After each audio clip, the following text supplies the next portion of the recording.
know what to do, because 50% is being great and charming and having a great talent. The other 50% is, are you easy to work with? There are still people, you know, someone was saying about being nice to everybody. I'll tell you all a story. I was a page at CBS, and there was a woman, I won't name her name, but she worked as a publicist for a studio, and she would never say hi to me. And I was the backstage page. And I would go, hi, you know, I was like in my little suit, trying to make it in show business. She'd never say hello. Well, wouldn't you know, a few years later, I'm now sort of the big TV guy, and she's trying to pitch me. And I said to her, do you remember where we met? She said, no. I said, I know you don't, because you never said hello to me. Now, I still hold that grudge against her. As much as I'd like to think I'm a healthy person, those are the kind of, you know, I've had some therapy. But, you know, those are the kinds of things that make impressions. You know, it's always being nice. It's always being, you know, when people send me a handwritten thank you note, I remember. I feel like I need to call you back because you wrote it. It's not an email, it's not a text, it's not a tweet. It's like you sat down with a piece of paper and you wrote it. Those kind of things really make a difference. They really do. I am telling you, it's like being prepared. When someone calls you up, are you available to do this? Whether or not you want to say no or you're prepared, say yes. Hang up the phone and go, holy mother, let me figure out what the heck to do now. And those are the people that get booked. And then you want to be, see, my goal is when I wrote the book is, I tell people, you want to be everybody's first phone call. Right? You want to be the first phone call when I need a great kid, I need a great chef, I need a great woman who can host something for me. Who's that person again? Oh my God, I know they'll come through, I know they'll show up, I know they'll be reliable. I tell a story in the book about a guy who got out of a limo, another name I won't name, because it was white. Because he wanted a black limo. Well, you know what? I'll never book him again. Because I just don't need that. Because as we know, of all the people that are here, there's too many other people you can call. There's too many other people to move on to. So why do I want to make my life hard? The Lady Gaga thing that he does at his school. It's a school tape. It goes on YouTube. 30 million people see it. Ellen starts a record company to give him a deal. So I'm like, why didn't I do that? So to take something factual out of this experience right now is go home at some point this week, get a 30-second little monologue, separate file. Put it up there. Put it up, song, put a dance. Now that stuff sits there, and that way if you see an audition for something or a call for something and they need a dancer who's 8 years old, or they need a Brandy Graham who could come and sing a song, you're not scrambling, oh my God, we better shoot something and put it on the net right now. Get it on the net, be prepared. So that preparation meets that luck. You have to be persistent. When I started, I used to walk down 57th Street to CBS. My dad was a cop. I did not come from entertainment. I used to walk down 57th Street to CBS Studios and drop off my resume every single day. Until every single day, like clockwork, could you give this to the Page program? Could you give this? Finally, the guy felt so sorry for me. He gave it to the Page program. And I got a job. And then I couldn't afford to pay my rent. So what did I do? I went to the Gap right here on 48th and 6th. I walk by there every day. And I asked them, could I come in at night and fold clothes? Right? Everybody else didn't have to do that because some of the kids either came from money or whatever their circumstances were. If I wanted to do what I had to do that. And so I did what I had to do. And so I was folding clothes every single night after like meeting the biggest celebrities at Letterman. I'd run out of my clothes and I'd run over, get my little Gap board and fold shirts. But I mean, and then 3 years later, I'm winning my first Emmy. So you got to do the work to get in there, right? I also wanted, you know, it's about making an impression. It's always about making an impression because you don't know. Remember, as TV people, we're watching every show. This is my new show. Look, I'm going to do a self-promotion. It's called Cupcake Dreams. It's on TLC. It starts July 16th. Do you know how I found them? I ordered cupcakes. I ordered cupcakes from their shop and thought, wait, two sisters, they gave up their day jobs and they opened a bakery.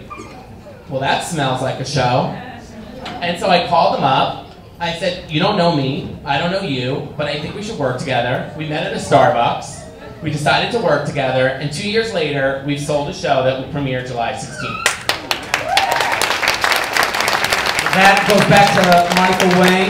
You know, just go and get it. Don't wait. And listen, it is, I don't want to sit up here and say it's easy. It is hard. Come on, folding clothes at the Gap. That's easy.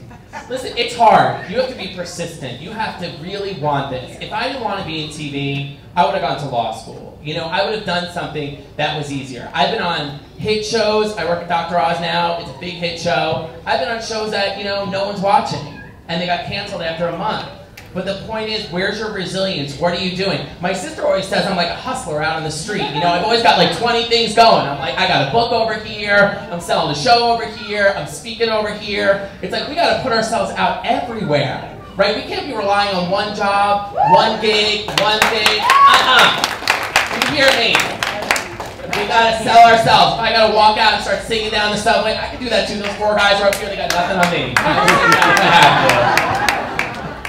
Now, a couple other things. Remember, with reality shows, or when you wanted this kid talented stuff, what is your brand? What is true to you?